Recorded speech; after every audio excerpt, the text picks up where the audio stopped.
Alright everyone, it's Redmist here, and we're going to start off with just some simple real-world guides to some of the bosses in Ulduar. So this is a 25-man version of the Leviathan. So you can see that I've taken on a Demolisher here. There are a number of different vehicles throughout, so this is actually going to be a run where we're taking a few people that have not done this before. So you'll see a few deaths. It's kind of real-world, right?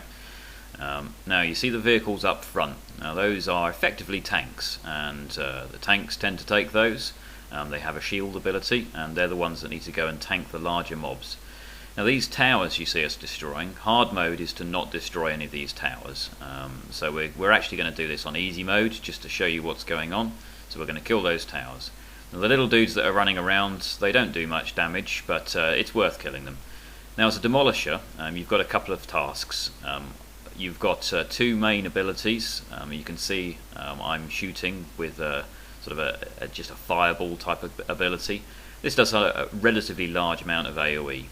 We also have something that you can see which is a barrel that you throw. And you can see that's ability number 2 on the button bar when you take over one of these vehicles. Now there are a number of things that you need to watch when you're doing this fight if you've not done it before. So the first thing is that you get some aerial vehicles. You can see in front of me right now there's little sort of blue streaks coming out of the sky. Those are sort of helicopters.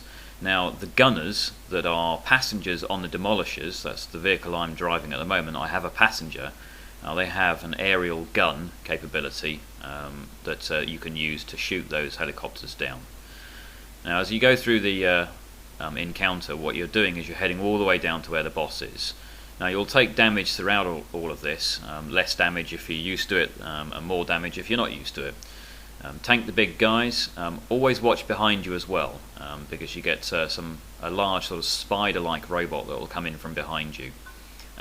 There is a bug in this instance here, unfortunately. There is a tower that you can aggro on the left-hand side very easily by accident. And it's a recognised bug, and it means that it places you in combat, and even when you beat the boss you'll still be in combat. The only way to drop this is to run out of the instance, so be aware of that. If you're wondering why you can't res anybody at the end of the instance, then that's why. Just run out and run back in again and it'll reset. So here's one of the spiders that's come out from behind. These spiders can do a lot of damage, they'll need to be tanked. If you look at that tank vehicle that's in front of us there, you'll notice a shield was appearing on it. Now the passenger can activate the shield and tank that robot spider there as well.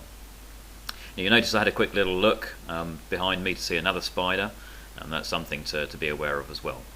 Now hopefully you can see these little blue barrels that are dropping out of the sky on parachutes. If you wonder what those are, they're effectively resupply for our pyrite barrels, which are the thing that we're going to use later on when we get to the boss for doing a large amount of damage when the boss is in a position to be damaged heavily, and when we get there I'll show you that as well.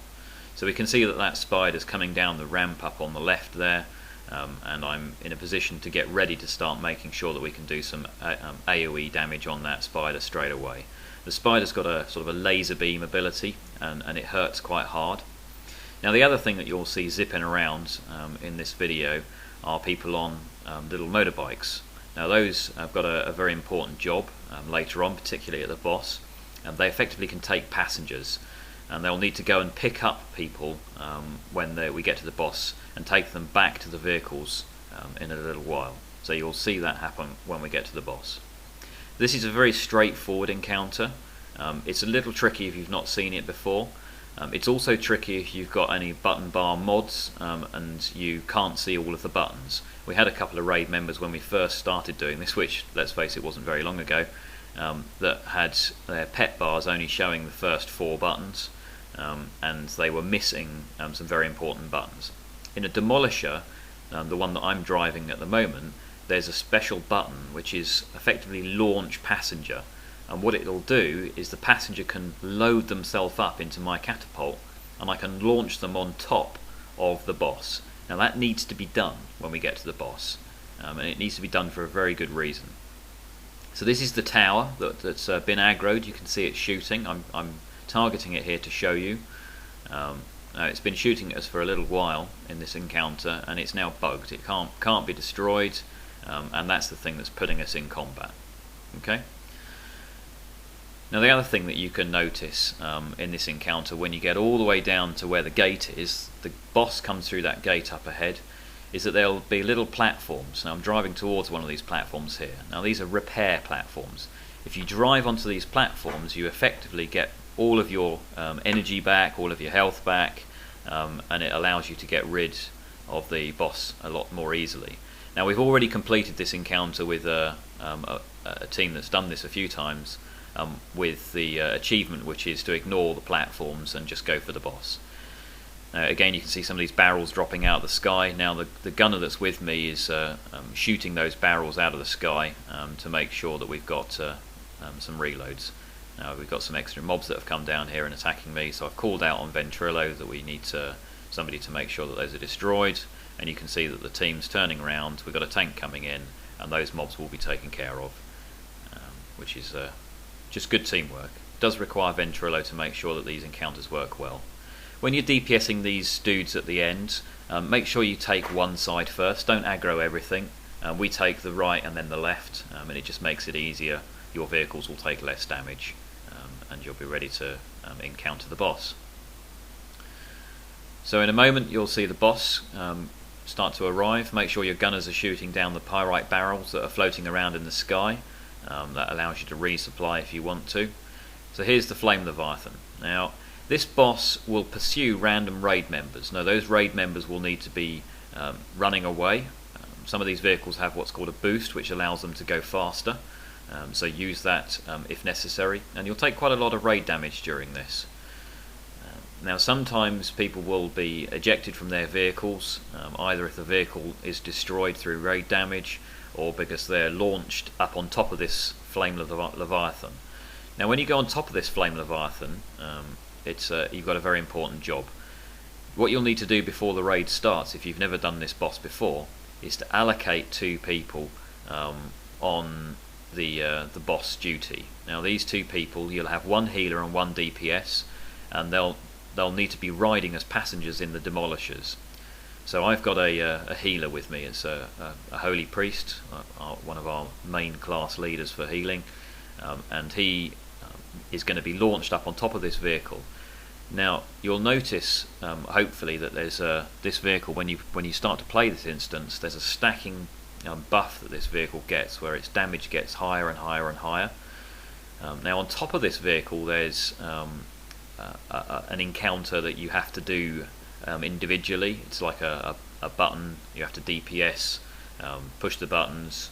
I've never done it myself, so I'm a bit vague on it, but if you've got a DPS and a healer, those are the 2 that need to be shot up there. The healer needs to heal DPS, the DPS needs to DPS on top of the tank, push a button, and that causes the Flame Leviathan to go into sort of a meltdown mode, where he takes a significant amount more damage.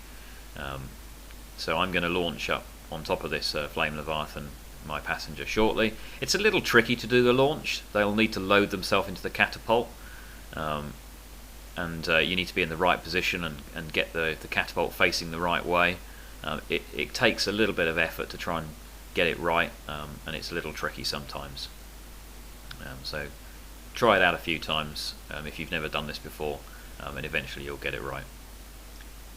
So this Flame Leviathan in a moment is going to go into this sort of meltdown mode, and we'll be able to do some very significant damage to the vehicle.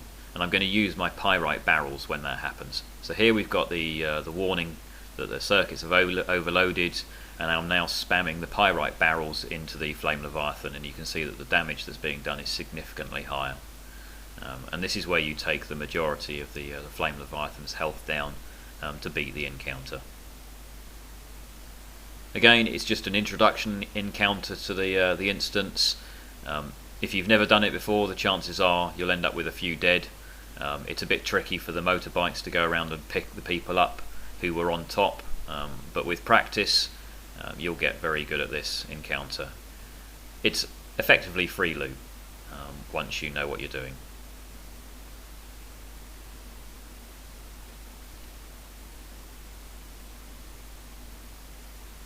Nearly finished, 2% health, and the encounter's done. Next couple of encounters are much more challenging. Thanks for watching.